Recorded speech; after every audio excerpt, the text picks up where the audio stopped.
What's going on, everybody? Welcome to the Exalted Group's first installment of Sneaker Reviews. Definitely please like and comment if you enjoyed this video. The first pair of sneakers I'm going to be reviewing is the new Nike Off-White Dunk Lot 50 of 50. So first impressions are always significant. First reaction, the box is pretty sick. Really enjoying the off-white branding.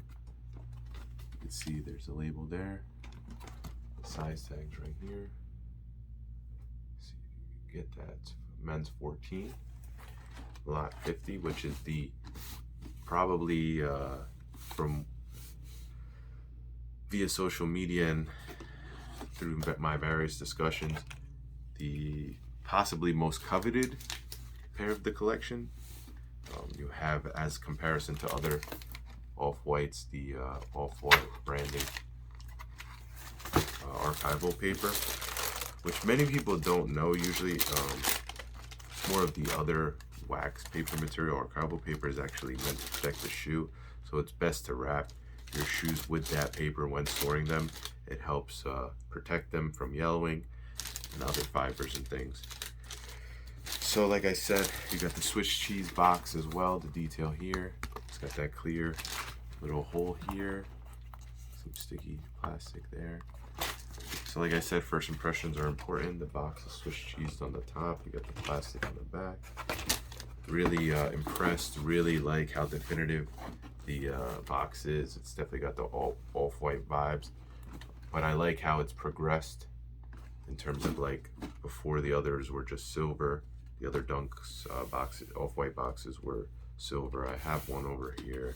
I can show you a comparison a little later in the video if there's enough time. But anyway, let's get straight to it. So I'm gonna go with the left shoe first. You see, it's all black colorway, black bottoms, black upper, and then this like silver shiny China check, and then the stamp is also silver as well.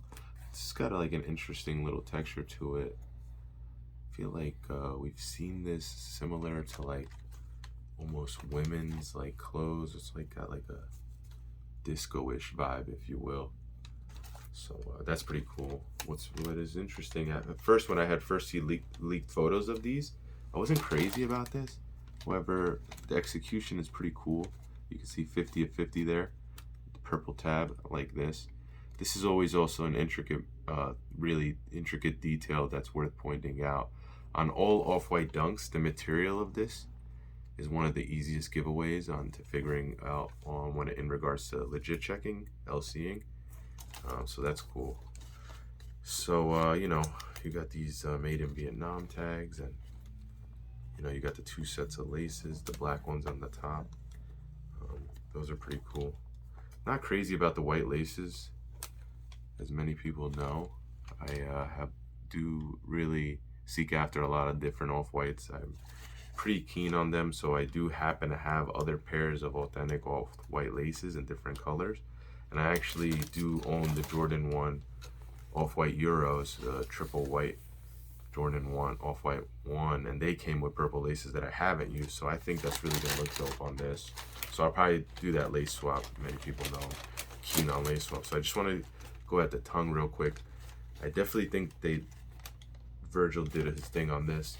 The decon tongue is really dope.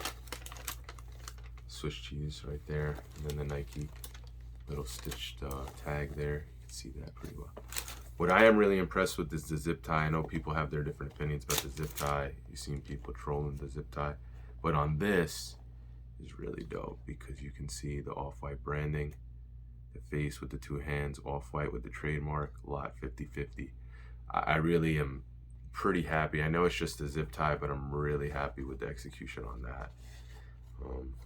The other first reaction type stuff is more of that off-white face logo in there, which is pretty fresh.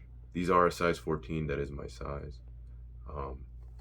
The other really dope thing is that you have a full leather sock liner all around and about, if you could kind of see it. So very thick, very sturdy, very impressive.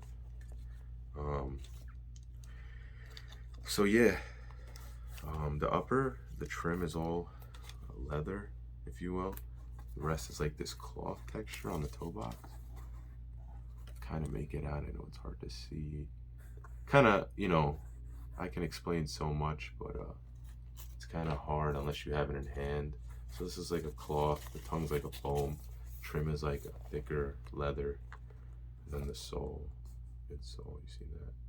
So I personally love this shoe. I really do. I'm really impressed with this. I mean, the first off-white dunks were the UNLVs, the Michigan, and both Michigans. I did really like those. I have 2 pairs of UNLVs and I wear them often, and I really like those. I know that, when they were first released, many people weren't really paying like a lot of money for them, and people weren't crazy about them. There's kind of mixed reviews. I think we've let that set over time, and it's grown, and the market's really fluffed up on them. I remember when you could get them for a really affordable price. Now the prices have climbed and continue to climb. However, I must admit, with this all black and then the way that silver check hits, a lot more of a off-white vibe, a lot more of a stylish, super classy, super quote-unquote prestigious look to the shoe. I really think it took this off-white dunk collab that we've seen in the first installment, now the second installment, to like the next level. I'm not crazy about wearing sneakers with like formal attire like suits, even though I see a lot of people doing that. However, I do feel with the lace swap, especially like to the purple or just all black off-white laces. I have a couple of pairs from the off-white Chicago Jordan 5s. This will look like a formal shoe. This like could, fair game for maybe a funeral or a wedding.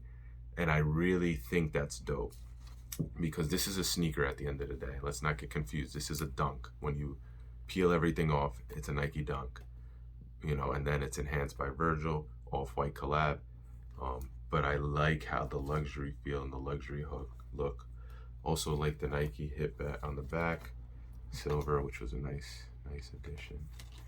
You got this serial code, if you will, there. So overall, we see that if for people who don't know, or for people who do know, it's called the Lot 50, which there's 1 through 50. There's 50 different colorways. It was, released via exclusive access on Nike Sneakers app. So you had to get randomly selected via push notification.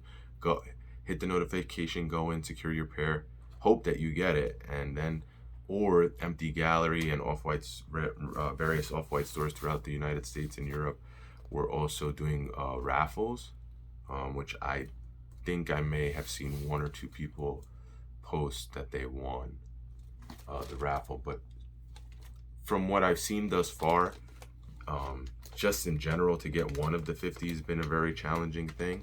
I did, in fact, quote unquote, pay resale for these. However,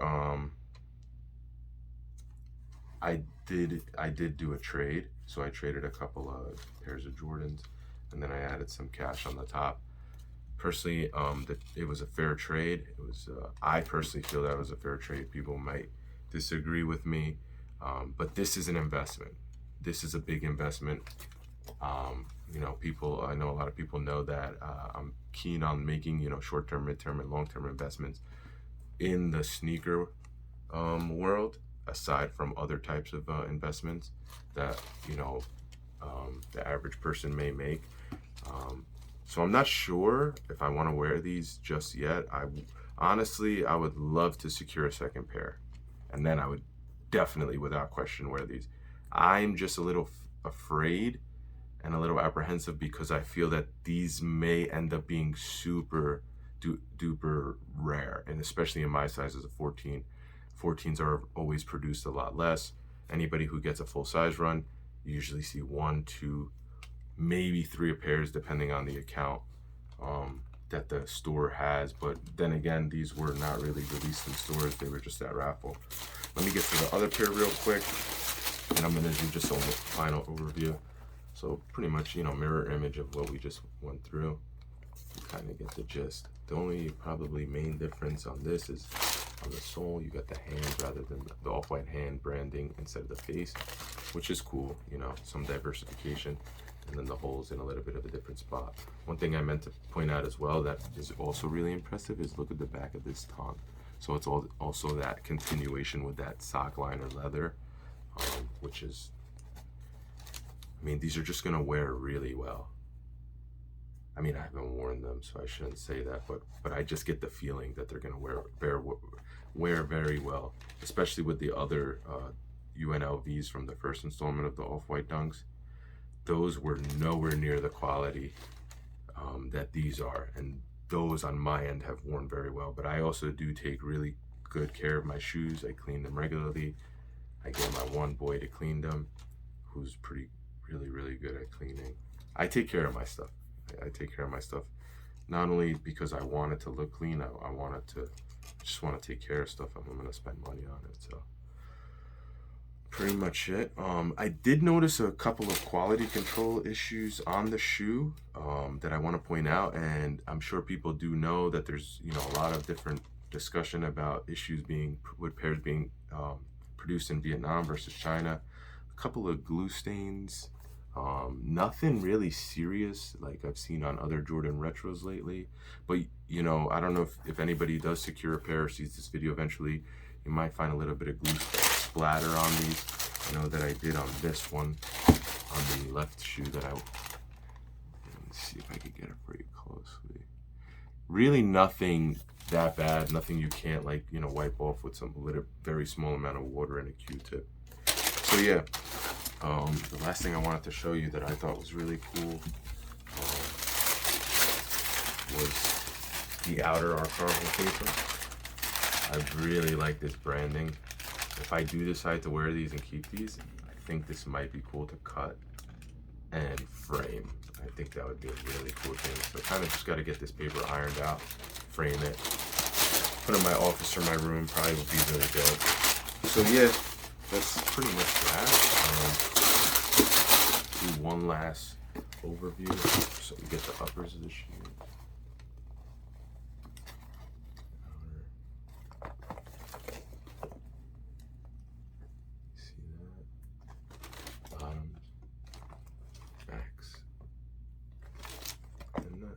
That's that. So I'm very satisfied with these. I'm very impressed. I'm very keen on off-whites in general, off-white Nike and Jordan collabs in general. I just think that it's really redefined and contributed to the evolution of Nike's product and Jordan's in general. I think it was when it first came out with the 10 collection, it was something that we needed, something different, something that really pushed the barrier. And then we've seen, you know, Travis Scott's collabs and stuff like that really push that barrier too, especially with that, just having the audacity to have the reverse Nike check. So I really like the decon that Virgil does on the off-whites, and I like how, you know, things like this box really went to the next level. Just pretty fresh. So I will continue to post sneaker quote-unquote investment suggestions and other reviews. If you enjoyed this video and you stayed through this long, please hit the like, please share the video, please comment on the video. I'd really appreciate it. And also, you know, stay tuned to the Exalted group on Instagram. I will continue to post a lot of these things, and I will be posting these videos to YouTube as well. I do appreciate everybody watching this. Stay tuned. I probably will be looking to secure more pairs from the Lot 50 collection, and I will definitely post reviews of that, because I've seen other ones have different uppers with suede and things like that, and not as much of the cloth and leather. So thanks for checking this out, guys. I hope you enjoyed it. Stay tuned to the Exalted group or my personal page at the Prince, ALY Ali. Take care, guys.